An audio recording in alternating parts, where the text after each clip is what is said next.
Dear friends, we find ourselves in the midst of difficult and trying times. I think we still are grappling with the ability to wrap our heads around the enormity of the tragedy that has befallen our people on Shmini Atzeres, to try to understand the sheer scope of loss of life, the injuries, the barbaric nature in which our enemies have treated our men and women and children. And of course, when we think about those who are being held captive in Gaza, it's overwhelming.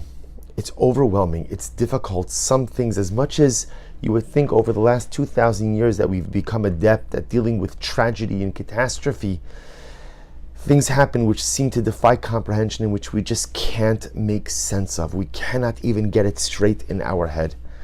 And then we see the images of our soldiers, our precious young men and women mobilizing to go out to battle on multiple fronts for Klal Yisrael. And on one hand, there's such chizuk because so many of the videos and the images are smiling, confident, optimistic soldiers ready to carry out and execute the will of HaKadosh Baruch Hu and the will of Am Yisrael. But yet we're filled with fear.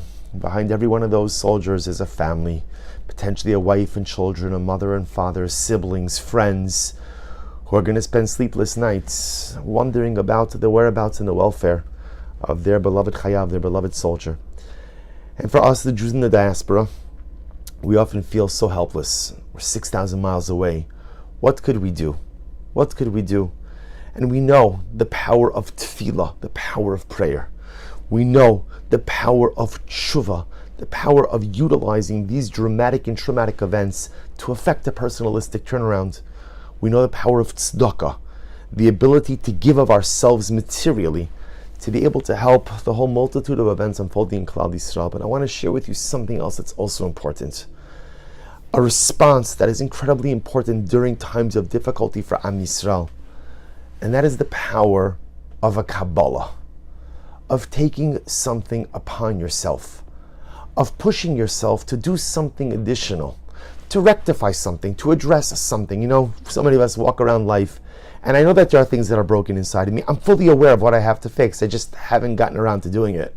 Or perhaps you know, there are things I need to take on upon myself in order to better myself, to better my life. But again, life gets in the way.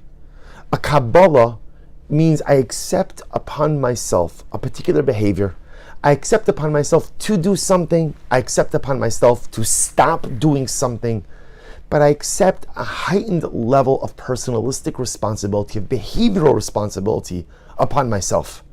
Because if my brothers and sisters in Eretz Yisrael are pushing themselves for the safety, security, and continuity of the Jewish homeland and of the Jewish people, then I have to do something as well.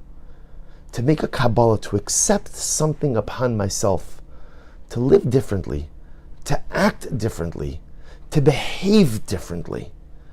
But you may ask yourself, okay, I'll make a Kabbalah. But come on, does one Kabbalah really do that much for Klal Yisrael? I'll take something upon myself to do something, to stop doing something. Does it really make a difference? And I saw a beautiful mashal, I saw a beautiful parable.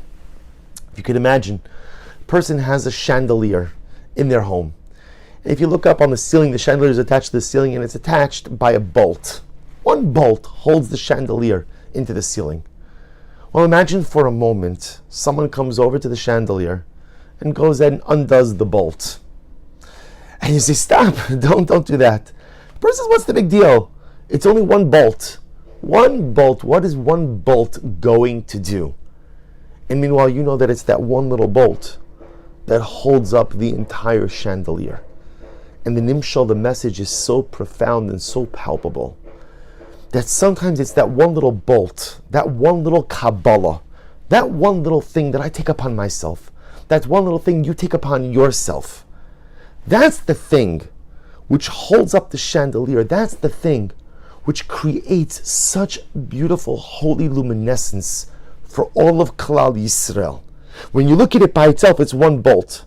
But if you look at what it holds up the vehicle. It creates so much luminescent holiness for Klal Yisrael. One little bolt, one little Kabbalah can make all of the difference. And Chevra, imagine for a moment, if all of us make our Kabbalah, it seems like now as we speak, the ground incursion into Gaza is occurring, shortly is going to occur. This battle of Am Yisrael and Eretz Yisrael is now going to enter into a new phase. And if our brothers and sisters in Eretz Yisrael, if our precious soldiers are being moser nefesh and pushing themselves to a new level, then we, the Jews of the diaspora, have to do the same. I want each of us to think about our Kabbolah. What are you going to take upon yourself for the benefit of Am Yisrael and Eretz Yisrael? It could be something big, it could be something small. It could be something you need to start doing, or it could be something you're going to stop doing. Whatever it is, you want to share it with your family and friends to give them chizuk to do the same, beautiful. It's something more personal and private you don't want to share with anyone, beautiful as well. But Chevra, we have to do something. A Kabbolah is the way that we bring light into this current situation of such intense darkness. A Kabbolah is our bolt that holds up the chandelier of light for Klal Yisrael. Our brothers and sisters are pushing themselves. Chevra, let's roll up our sleeves and push ourselves together as well.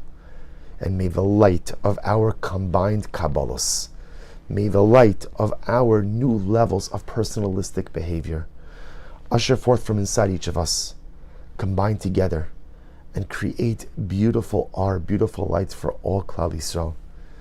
May we zochem Yirtzeh Hashem to see la'ihudim haisa ora.